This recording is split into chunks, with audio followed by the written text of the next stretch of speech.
விஷமத்தன்மை பொருந்தி அந்த வார்த்தைகளை சொல்லி கண்டிக்கிறது, அவங்கள மன அழுத்தம் ஏற்படுகின்ற அளவுக்கு வீட்டுக்கே அனுப்பி வைக்கிறது. இதான் ஒரு ஆசிரியருடைய பணியா இது? പിന്നെ ടീച്ചേഴ്സ് ഈ മോശമായിട്ട് വർത്താനൊക്കെ പറഞ്ഞു എന്താ സ്വാധീനമൊക്കെ പരിപാടിക്ക് ചേരാത്ത കാരണം ആൾക്കാരെ നല്ല വിളിച്ചിട്ട് പറഞ്ഞു. ഇനി അങ്ങനെ തന്നെ நீங்க எல்லாம் என்ன ஆசிரியருக்கு படிச்சிருக்கிறீங்க? இது சங்கிகளுடைய கோட்பாடு. இது நீங்க கர்நாடகெல்லாம் என்ன நடந்துச்சுன்னு உங்களுக்கு தெரியும். இது போன்று ஒரு மாணவி ஹிஜாப் அணிந்து வந்தார் என்பதற்காக சில பேர் என்ன செஞ்சாங்க, கூப்பாடு போட்டார்கள், ஜெய் ஸ்ரீராம் என்று சொன்னார்கள். அது மிகப்பெரிய விஷயமாச்சு. அங்க உள்ள கல்வி கூடங்கள்ல ஹிஜாப் அணிந்ததற்காக உள்ளே அனுமதிக்கவில்லை. பல்வேறு நிகழ்வுகள் அங்க நடந்துச்சு. அதுக்கப்புறம் ஒரு ஆட்சி மாற்றத்திற்கு பிறகு இப்ப எந்தவித நிர்பந்தமும் இல்லாமல் அங்கே இயங்கிக் கொண்டிருக்கிறது. சங் பரிவாரத்துடைய குரல் இது. இந்த குரலாக இங்க ஏன் இந்த நிகழ்வு நடந்திருக்கிறது? ஹிஜாபுடைய விஷயத்திலே அவரவர் விரும்பக்கூடிய மதத்தை பின்பற்றலாம் என்று நம்மளுடைய நாட்டுடைய அரசியல் சாசனத்திலே இருக்கிறது. அதுக்கு உள்ளடக்கி தானே இங்க பள்ளிக்கூடம் நடத்துறீங்க. அரசியல் சாசன சட்டம் கொடுத்திருக்கக்கூடிய அந்த அனுமதியை தருவதற்கு நீங்க ஏன் மறுக்கிறீங்க? அன்பார்ந்த சகோதர சகோதரிகளே, செய்தியும் சிந்தனையும் என்கின்ற இந்த நிகழ்ச்சியில இன்றைய தினம் நாம் பார்க்க இருக்கின்ற செய்தி, கேரளா பல்லுருத்தி பகுதியில் இயங்கக்கூடிய செயின்ட் ரீட்டா என்று சொல்லக்கூடிய ஒரு கிறித்துவ பள்ளியில் ஆசிரியராக பணிபுரியக்கூடிய ஒரு நபர், அந்த பள்ளியிலே 8ஆம் வகுப்பு படிக்கக்கூடிய 13 வயதுடைய முஸ்லிம் மாணவி ஹிஜாப் அணிந்து பள்ளிக்கூடத்திற்கு வந்த தருணத்தில் மிக கடுமையாக அந்த பிள்ளையை கண்டித்து, அது மாத்திரம் இல்லாமல் வகுப்பறைக்குள் அனுமதிக்காமல் வீட்டிற்கு அனுப்பி சென்றுவிட்ட மிக கொடூரமான ஒரு நிகழ்வு, அடாவடித்தனமான ஒரு நிகழ்வை அந்த ஆசிரியர் நிகழ்த்தியிருக்கிறார். இது சம்பந்தமாக சமூக வலைதளங்களில் பல்வேறு நடுநிலையாளர்கள் கோரிக்கைகளை வைக்கக்கூடிய நிகழ்வை நாம் பார்க்கிறோம். இந்த நிகழ்வை கண்டித்து பல்வேறு கருத்துகள் எழுவதை நாம் பார்க்கிறோம். நாடெங்கிலும் இது சம்பந்தமாக மிகப்பெரிய ஒரு ஈர்ப்பை ஏற்படுத்தி இருக்கக்கூடிய ஒன்றையும் நம்ம கவனிக்கிறோம். அப்ப இதுல நமக்கு எழுகின்ற கேள்விகளை செய்தியும் சிந்தனையும் என்கின்ற இந்த நிகழ்ச்சியில நாம அறிந்து கொள்ள இருக்கிறோம். ஒரு பள்ளிக்கூடம் நடக்கிறது என்று சொன்னால் அது யார் நடத்தினாலும், தனியாருக்கு சொந்தமான பள்ளியாக இருந்தாலும் அங்கே கல்விதான் முதன்மையாக இருக்கப்பட வேண்டிய ஒன்று. இது எல்லாரும் நம்ம நாட்டு மக்கள் அனைவருமே, அனைத்து மதத்தை சார்ந்த சகோதர சகோதரிகளும் ஏற்றுக்கொள்ளக்கூடிய ஒரு கருத்து. அப்ப அந்த அடிப்படையை மீறி இவர் என்ன செஞ்சிருக்கிறார் அப்படின்னா, ஒரு முஸ்லிம் மாணவி ஹிஜாப் அணிந்து வந்ததின் காரணத்தினால அந்த வகுப்பறையில் அமர்ந்து படிப்பதற்கு வாய்ப்பளிக்காமல் அவரை மனநோகின்ற அளவுக்கு, அவருக்கு மனம் அழுத்தம் ஏற்படுகின்ற அளவுக்கு மிக கடினமாக நடந்து கொண்டது மாத்திரமில்லாமல் அவர் என்ன செஞ்சிருக்கிறாரு, வீட்டுக்கே அனுப்பியிருக்கிறார். அப்ப இந்த ஆசிரியருடைய மனநிலையில் என்ன இருக்கிறது? இந்த ஆசிரியை மட்டும்தான் இதற்கு காரணமாக இருக்கிறாரா, அல்லது பள்ளிக்கூடம் நடத்தக்கூடிய அந்த நிர்வாகத்தில் இது போன்ற ஒரு சிந்தனைகள், வெறுப்பு சிந்தனைகள், இது போன்று மத துவேஷ சிந்தனைகள் இருக்கிறதா, இல்லை சம்பந்தப்பட்ட இந்த ஆசிரியர் மட்டும்தான் இப்படி பிரதிபலித்திருக்கிறாரா? பல்வேறு கேள்விகள் இதில் எழாமல் இல்லை.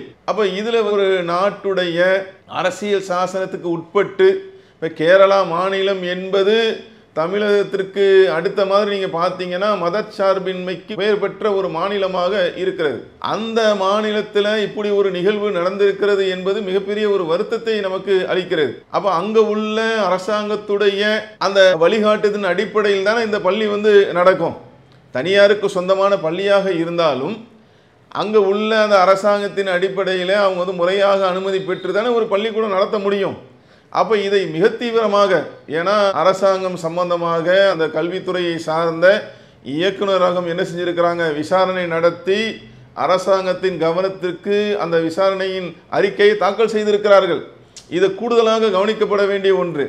சம்பந்தப்பட்ட அந்த ஆசிரியை மட்டும்தான் இப்படியா, அல்லது அங்கு உள்ள நிர்வாகத்துக்கே இது போன்ற ஒரு சகிப்புத்தன்மை இல்லாத ஒரு பார்வை இருக்கிறதா என்பதை கவனிக்க வேண்டும். அது மாத்திரம் இல்லாமல் இந்த ஆசிரியர் செய்த மிகப்பெரிய ஒரு தவறு என்னன்னு பார்த்தீங்கன்னா, 8ஆம் கிளாஸ் படிக்கிறாங்கன்னா ஒரு 13 வயசு அந்த மாதிரி இருக்குங்க. அந்த சிறுமியிடம் சென்று விஷமத்தன்மை பொருந்தி அந்த வார்த்தைகளை சொல்லி கண்டிக்கிறது, அவங்கள மன அழுத்தம் ஏற்படுகின்ற அளவுக்கு வீட்டுக்கே அனுப்பி வைக்கிறது. இதான் ஒரு ஆசிரியருடைய பணியா இது? പിന്നെ ടീച്ചേഴ്സ് ഈ മോശമായിട്ട് വർത്താനൊക്കെ പറഞ്ഞു എന്താ സ്വഭാവത്തിനൊക്കെ പരിപാടിക്ക് ചേരാത്ത കാരണം ആൾക്കാരി നല്ല വിളിച്ചിട്ട് പറഞ്ഞു ഇനി അങ്ങനെ തന്നെ நீங்க எல்லாம் என்ன ஆசிரியருக்கு படிச்சிருக்கிறீங்க? பள்ளியில ஒரு புள்ள வந்து தப்பு செய்யுது அப்படின்னா ஆசிரியருடைய கடமை என்னங்க? முதல்ல பெற்றோர்களுக்கெல்லவா நீங்க தகவல் சொல்லணும். இங்க உள்ள விதிமுறைக்கு இது வந்து மாற்றமானது, அதெல்லாம் வந்து அவங்கள்ட்ட பேசுவாங்க. 13 வயசு மதிக்கத்தக்க அந்த சிறுமி இடத்துல பேசுவாங்க. அது இல்லாமல் அவங்கள வந்து வகுப்பறையில் வந்து அனுமதிக்காமல் வெளியில் உட்கார வச்சு அவங்க வீட்டுக்கு அனுப்பி விடுறது எவ்வளோ பெரிய வந்து மாபாதக செயலாக இருக்கிறது. முறையை அவங்க பெற்றோர்கள் தகவல் கொடுத்தீங்களா? அவங்கள வந்து பள்ளிக்கூடத்துக்கு அழைச்சிங்களா? அதாவது நம்ம சொல்வது இந்த ஹிஜாபுடைய விஷயத்தில் அவரவர் விரும்பக்கூடிய மதத்தை பின்பற்றலாம் என்று நம்மளுடைய நாட்டுடைய அரசியல் சாசனத்திலே இருக்கிறது. அதுக்கு உள்ளடக்கி தானே இங்கே பள்ளிக்கூடம்லாம் நடத்துறீங்க.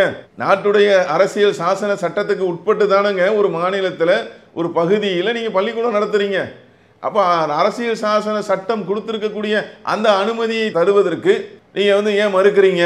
அப்போ மறுக்கக்கூடிய இது போன்ற நபர்கள் மீது மிக கடுமையாக அரசாங்கத்துடைய அந்த விசாரணையுடைய அந்த பார்வை மிக கடுமையானத ஒன்றாக இருக்க வேண்டும். அப்போ பெற்றோர்களுக்கும் வந்து செய்தி சொல்லாமல் சம்பந்தப்பட்ட அந்த மாணவியுடைய மனநிலையவங்க அவங்க தகப்பனார் சொல்றாரு, அந்த மாணவி என்னுடைய மகள், இனிமே வந்து நான் அந்த பள்ளிக்கூடத்துக்கே போக மாட்டேன், செயின்ட் ரீட்டா என்று சொல்லக்கூடிய அந்த பள்ளிக்கூடத்துக்கு போக மாட்டேன். என்னை மிக அதிகமான அளவில் அவங்க என்ன செஞ்சிட்டாங்க, அந்த ஆசிரியை என்னை வந்து மன அழுத்தத்துக்கு உள்ளாகி விட்டார்கள், நான் இனிமே வேற பள்ளிக்கூடத்தில் தான் போய் படிப்பேன் என்று ஒரு சிறுமி சொல்லக்கூடிய அளவுக்கு ஒரு ஆசிரியர் நடந்திருக்கிறார்னு சொன்னா இது சரியான ஒண்ணா? ஆசிரியருடைய அந்த தரத்திற்கே ஆசிரியருடைய அந்த பதவிக்கே இவங்களாம் தகுதி இல்லாத லாயக்கு இல்லாத ஆள்கள். அப்போ இதை வந்து என்ன செய்யணும் அந்த கேரளாவுடைய அரசாங்கம்? ஏன்னா அரசாங்கத்துடைய சப்போர்ட் என்பது அம்மாநில பொது கல்வித்துறை அமைச்சர் சிவன்குட்டி அவர்கள் இந்த சம்பவத்தை குறித்து பேசியிருக்கிறார்கள். அரசாங்கம் இதில் வந்து கவனம் செலுத்தக்கூடிய, தற்போது வரை கவனம் செலுத்திக் கொண்டு இருக்கக்கூடிய ஒன்று நமக்கு வந்து ஒரு மன நிறைவை தருகிறது. எங்கேயோ நடந்துச்சு அப்படின்னு சொல்லி அவங்க கவனிக்காம இல்லை, உடனடியாக களமிறங்கி இந்த மாணவி அங்கு செல்ல விருப்பம் இல்லை என்று சொன்னால், இந்த மாணவியை இந்த ஆசிரியை அவங்கள மன அழுத்தம் வந்து செஞ்சாங்கல்ல, இது மிக கண்டனத்துக்குரியது என்று கண்டிக்கிறாங்க.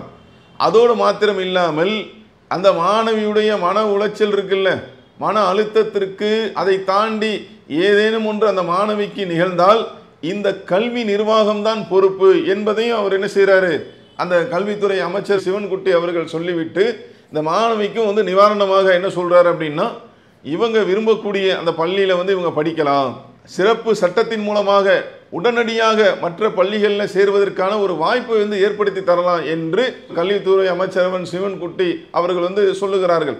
இது மக்கள் பார்வையில் மிகுந்த ஒரு வரவேற்பை பெற்றிருக்கிறது. ஏன்னா அரசாங்கம் என்ன செஞ்சிருக்கிறது, கரெக்டாக இறங்கி அந்த பாதிக்கப்பட்ட மாணவிக்கு ஒரு உதவியை செய்வதற்கு முன் வந்திருக்கிறார்கள். ஆனால் அதே நேரத்தில் இன்னொரு முக்கியமான பார்வை என்னன்னு பார்த்தீங்கன்னா, இந்த பள்ளிக்கூடத்தை அதுபோன்று மிக குறிப்பாக அந்த ஆசிரியை கண்காணிப்பு கூடிய ஒரு நிகழ்வை வந்து இப்போ விசாரணை அறிக்கை வந்து கொடுத்திருக்கிறார்கள். கல்வித்துறை இயக்குநரகம் சார்பாக விசாரித்து அந்த அறிக்கையை அரசாங்கத்துக்கு போயிருக்கிறது. இன்னும் என்ன செய்யணும், இந்த மாதிரி வந்து இருக்கக்கூடிய நிகழ்வு என்பது இது சாதாரண ஒன்று இல்லைங்க. இதை ஏன் நம்ம வந்து வலியுறுத்தி சொல்வதற்கான காரணம் என்னன்னு பார்த்தீங்கன்னா, இது சங்கிகளுடைய கோட்பாடு. இது நீங்கள் கர்நாடகாலாம் என்ன நடந்துச்சுன்னு உங்களுக்கு தெரியும். இது போன்று ஒரு மாணவி ஹிஜாப் அணிந்து வந்தார் என்பதற்காக சில பேர் என்ன செஞ்சாங்க, கூப்பாடு போட்டார்கள், ஜெய் ஸ்ரீராம் என்று சொன்னார்கள். அது மிகப்பெரிய விஷயமாச்சு. அங்கே உள்ள கல்விக்கூடங்களில் வந்து ஹிஜாப் அணிந்ததற்காக உள்ளே வந்து அனுமதிக்கவில்லை. பல்வேறு நிகழ்வுகள் அங்கே நடந்துச்சு.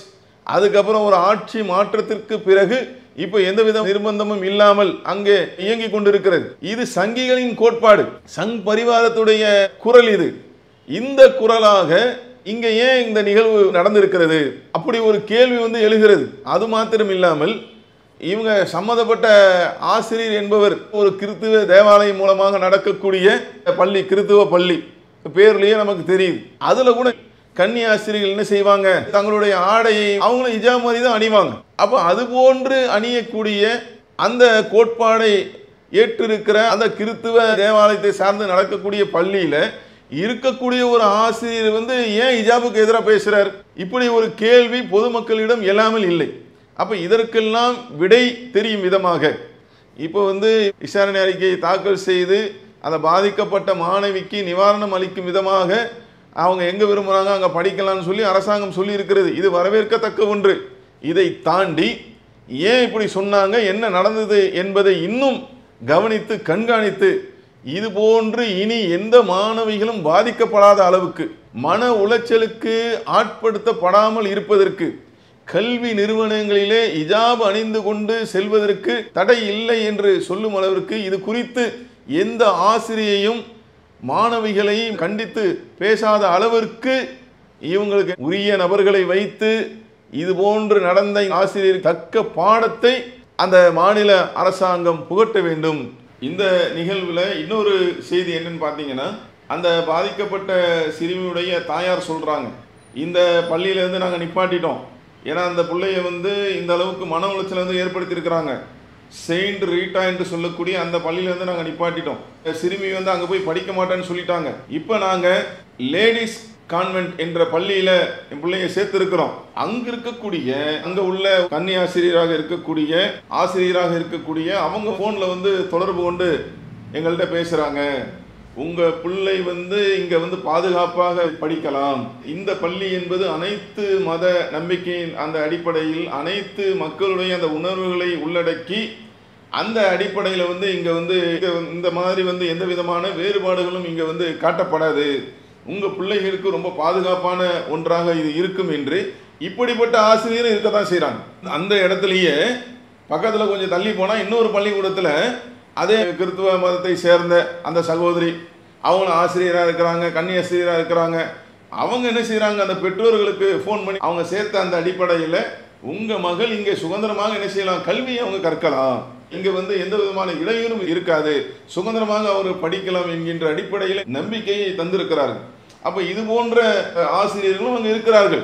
முன்னாடி நம்ம பார்த்த மாதிரி அங்கே மாணவி என்று பாராமல் 13 வயசு சிறுமி என்று பாராமல் சிறுமிக்கு மன அழுத்தத்தை ஏற்படுத்தும் விதமாக கடுமையாக நடந்து கொண்ட விஷக்கருத்தை கக்கிய அந்த ஆசிரியர் எங்கே, உங்கள் மகள் நல்ல விதமாக படிக்கலாம், அவங்களுக்கு எந்த விதமான தொந்தரவும் இருக்காது என்று சொல்லக்கூடிய இந்த ஆசிரியர் எங்கே?